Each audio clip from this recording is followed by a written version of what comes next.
Hello friends, welcome to do practice.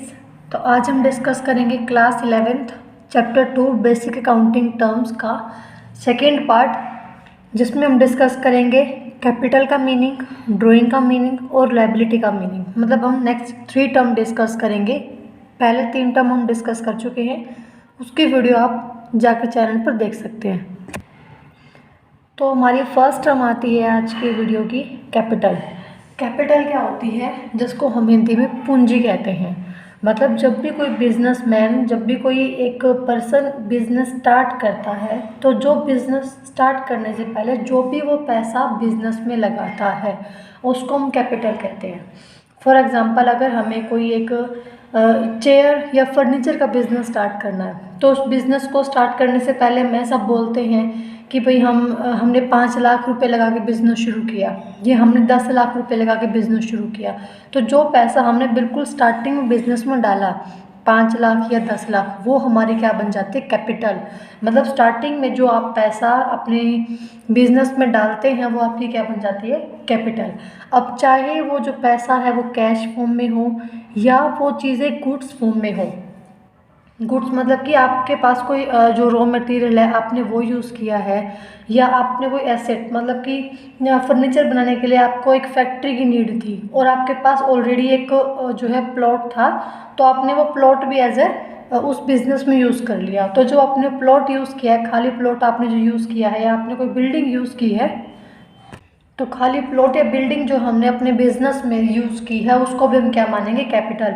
तो जो भी आप अपना बिजनेस स्टार्ट करने से पहले जो भी आपने लगाया है बिल्कुल स्टार्टिंग में, चाहे वो आपने कैश लगा के बिज़नेस शुरू किया है, चाहे आपने वो अपनी बिल्डिंग से अपना बिज़नेस शुरू किया है, या आपने कोई इन्वेंट्री है, आपके पास गुड्स था, आपने उससे वो बिज़नेस शुरू किया है। तो मतलब जो भी आपने बिज़नेस में बिल्कुल स्टार्टिंग में डाला है, चाहे कैश है, चाहे वो एसेट है, चाहे वो बिल्डिंग है, कुछ भी है, तो वो आपकी क्या मानी जाती है, कैपिटल। तो इसकी सिंपल सी डेफिनेशन है, सिंपल सा मीनिंग है कि जो भी अमाउंट इन्वेस्ट करता है एक प्रोप्राइटर, एक जो बिजनेस स्टार्ट करता है, बिजनेस के अंदर जो भी अमाउंट इन्वेस्ट करता है उसको हम क्या मानते हैं, कैपिटल। अब वो अमाउंट आपके कैश फॉर्म में हो, गुड्स फॉर्म में हो या एसेट फॉर्म में हो। ये एक ऐसी अमाउंट होती है जिससे, मतलब अगर आप जो कैश होगा तो उसकी हेल्प से आप गुड्स भी परचेज कर सकते हैं, एसेट भी परचेज कर सकते हैं। अगर आपके पास ऑलरेडी एसेट है तो उससे आप जो है बाकी कैश अरेंजमेंट करके आप अपना बिजनेस शुरू कर सकते हैं।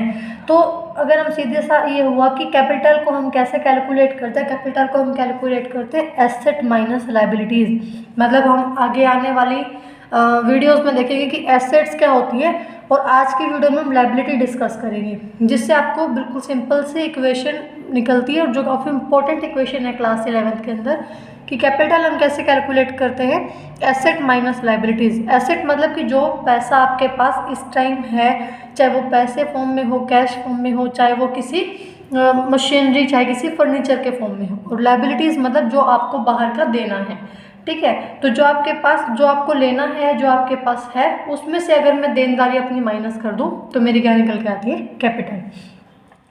तो ये एग्जांपल आपको तभी समझ में आएगा जब हम आगे का जो एसेट डिस्कस करेंगे और लायबिलिटीज डिस्कस करेंगे। अभी तक आपको सिर्फ इतना समझना है कि कैपिटल क्या होती है, जो आप बिल्कुल स्टार्टिंग में अपने बिजनेस में इन्वेस्ट करते हैं, चाहे कैश में, गुड्स में या एसेट फॉर्म में।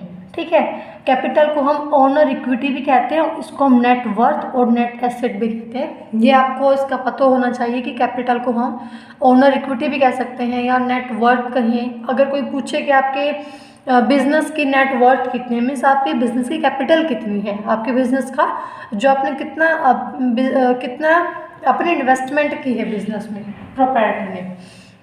उसके बाद हमारी 5th टर्म आती है ड्राइंग। ड्राइंग क्या होती है कि जब भी कोई बिजनेसमैन अपने बिजनेस से पैसे निकाले, अब मान के चलो कि एक बिजनेसमैन ने क्या किया, 50,000 रुपये निकाल लिए, बिजनेस के लिए ही सामान खरीदना था उसको। ठीक है, और दूसरा हम एक पार्ट लेके चलते हैं कि एक बिजनेसमैन ने 50,000 रुपये निकाले और अपने घर के लिए कोई फर्नीचर, या मतलब अपने पर्सनल यूज़ के लिए इसने वो पैसा खर्च कर दिया। तो इन दोनों ही बातों में डिफरेंस है। अगर कोई बिजनेसमैन, कोई ओनर जो उस बिजनेस का मालिक है, वो बिजनेस से पैसा निकालता है और अपने पर्सनल यूज़ के लिए रखता है, पर्सनल यूज़ के लिए उसको यूज़ करता है, प्राइवेट पेमेंट करता है, तो उसको हम क्या कहेंगे, ड्रॉइंग। अगर वो बिजनेस में यूज़ कर रहा है तो वो हो गई बिजनेस की ट्रांजेक्शन, ठीक है। बट वो अगर बिजनेस में से पैसा निकाल के अपने लिए यूज़ कर रहा है, मतलब अपने घर के लिए यूज़ कर रहा है, अपने पर्सनल यूज़ में ले रहा है, तो उसको हम क्या मानेंगे, ड्रॉइंग। कोई कैश या कोई वैल्यू ऑफ गुड्स अगर कोई ओनर विड्रॉ करता है अपने पर्सनल यूज़ के लिए या प्राइवेट पेमेंट के लिए बिजनेस के फंड में से, तो उसको हम क्या कहेंगे, ड्रॉइंग। अब बिजनेस के फंड में से उसने पैसा निकाल के अपने लिए यूज़ करेगा तो उसको हम क्या बोलेंगे, ड्रॉइंग। और दूसरी बात ये भी है कि अगर वो अपने पर्सनल यूज़ के लिए अपने लिए पैसे निकालेगा तो उसको उस पैसे पर ब्याज भी देना पड़ेगा।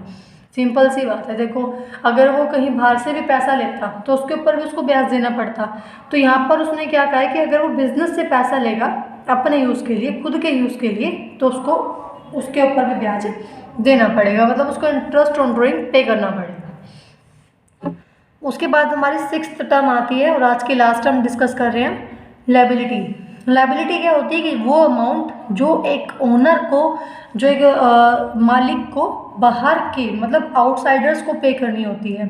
मीन्स जब किसी फर्म को जो भी पैसा आउटसाइडर्स को पेमेंट करना है तो वो क्या होती है, लायबिलिटीज़। जैसे एग्जांपल के थ्रू हम बात करते हैं कि मैंने क्या किया, कोई ए नाम का पर्सन था, उससे 30,000 रुपीज़ का जो माल है वो उधार पे ले लिया, ठीक है। अब उधार पे मैंने उससे सामान एक बार ले लिया और अपना काम भी स्टार्ट कर लिया, बट उसको कभी ना कभी तो वो पेमेंट करनी पड़ेगी ना। तो जिसको पेमेंट, अब मतलब ये एक ए पर्सन है जो सप्लायर है, इससे मैंने उधार पे सामान लिया, तो ये आउटसाइडर पार्टी हो गई। तो मतलब 30,000 की मेरे ऊपर क्या होगी, लायबिलिटी।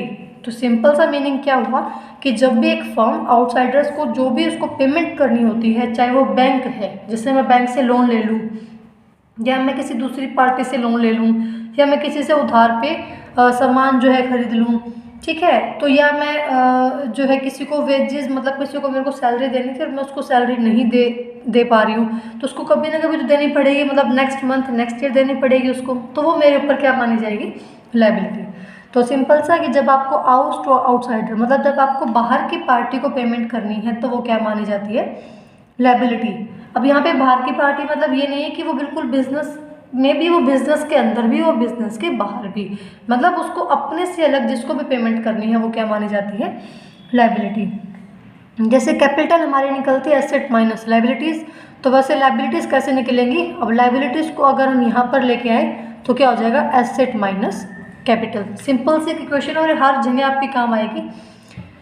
जैसे फॉर एग्जांपल यहाँ पे दिया हो कि अगर एक फर्म ए से उधार पे सामान खरीदती है तो जो ए को जो पैसा देना है वो क्या बन गई, ए के लिए, ए के प्रति उस फर्म भी क्या हो गई, लायबिलिटी। सेम अगर कोई पर्सन जो एक ओनर है वो बैंक से ज़्यादा पैसे निकाल लेता है, मतलब उसकी 50,000 रुपये बैंक अकाउंट है फॉर एग्जांपल, और वो क्या करता है 70,000 रुपये निकाल लेते हैं अपने बैंक से, तो जो 20,000 है वो क्या हो गया, उसका ओवरड्राफ्ट हो गया। तो वो ओवरड्राफ्ट भी उसको बैंक को 20,000 रुपये कभी तो मांगेगा ही बैंक, तो वो 20,000 रुपये बैंक को देने पड़ेंगे। तो ओवरड्राफ्ट भी क्या हो गया, लायबिलिटी। या क्रेडिटर्स हो गए जिससे हम उधार पे सामान लेते हैं तो उसको हम क्रेडिटर्स बोलते हैं। अब लायबिलिटी दो पार्ट की होती है, फर्स्ट हम मानते हैं इंटरनल लायबिलिटी और सेकंड हमारी आती है एक्सटर्नल लायबिलिटी। इंटरनल लायबिलिटी क्या होती है कि जब एक बिजनेस एंटिटी को कोई पेमेंट करनी हो, क्या बोलते हैं इसमें, सभी अमाउंट जब एक बिजनेस एंटिटी को पे करनी होती है ओनर्स को, वो हम क्या मानते हैं, इंटरनल लायबिलिटी। जैसे कि अब मैंने एक 5 लाख रुपए लगा के बिज़नेस स्टार्ट किया था, तो जब मैं बिज़नेस से पैसे निकाल रही हूँ अपने यूज़ के लिए, तो मैं भी बिज़नेस को इंटरेस्ट ब्याज दूंगी। सेम जब जो मैंने बिज़नेस में पैसे लगाए हैं तो बिज़नेस को भी मेरे को इंटरेस्ट देना पड़ेगा। दूसरी बात, बिज़नेस की भी लायबिलिटी है कि वो मेरा पैसा चुकाए। जैसे जब तक मैं वो ड्राइंग वाले अमाउंट पे नहीं कर दूंगी बिज़नेस को, तब तक मुझे ब्याज देना पड़ेगा। सेम जब तक मेरे पास कैपिटल नहीं आ जाती मेरी, तब तक बिज़नेस को भी ब्याज देना पड़ेगा। ये एक प्रिंसिपल है कि यहाँ पर क्या होता है, बिजनेस और ओनर दोनों अलग अलग हैं, दोनों को हम अलग अलग लेके चलते हैं कि अगर ओनर ने बिजनेस में कुछ लगाया है तो वो बिजनेस की लायबिलिटी है, बिजनेस को ओनर को देना पड़ेगा। और अगर बिजनेस ने ओनर को कुछ दिया है, मतलब अपने खुद के यूज़ के लिए, पर्सनल यूज़ के लिए, तो ओनर को भी वो अमाउंट वापस करनी पड़ेगी। तो इंटरनल लायबिलिटी क्या हो गई, जो बिजनेस को ओनर को ही पे करना, जैसे कि कैपिटल हो गई या प्रॉफिट हो गई। दूसरी बात एक्सटर्नल लाइबिलिटी। एक्सटर्नल लाइबिलिटी क्या होती है कि वो अमाउंट, वो बिजनेस एंटिटी जो अमाउंट बाहर वाले मतलब आउटसाइडर्स को पेमेंट करता है, जैसे कि क्रेडिटर्स को जिससे हमने उधार पे सामान लिया है, जैसे कि बैंक ओवरड्राफ्ट बैंक वालों को जिससे हमने एक्स्ट्रा पैसे निकाल लिए हैं, जैसे कि हमने कोई लोन लिया है बाहर थर्ड पार्टी से और उसको पेमेंट करनी है। इंटरनल बिजनेस के अंदर ही मतलब ओनर को ही पेमेंट करनी है, और एक्सटर्नल मतलब कि ओनर के अलावा जो पर्सन है उनको पेमेंट करनी है। और लाइबिलिटी को हम दो पार्ट्स में डिवाइड कर सकते हैं, एक आती है हमारी नॉन करंट लाइबिलिटी और एक आती है हमारी करंट लाइबिलिटी।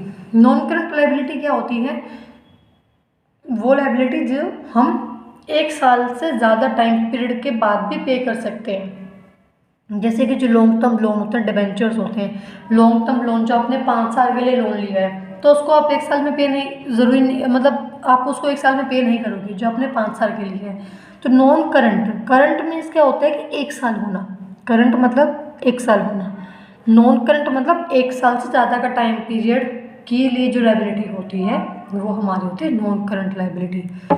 और करंट लाइबिलिटी क्या होती है, जो हमारी 1 साल के लिए होती है। करंट मीन्स 1 साल, जो लाइबिलिटी हमारी 1 साल के लिए होती है, जो हमें नियर फ्यूचर में मतलब विद इन 1 ईयर पे करनी है, जैसे कि बैंक ओवरड्राफ्ट 1 साल में पे करना होता है, बिल्स पेबल 1 साल में पे करने होते हैं, आउटस्टैंडिंग एक्सपेंसेस जो हमारे हैं, शॉर्ट टर्म लोन जो हम 1 साल के लिए लेते हैं वो पे करना होता है।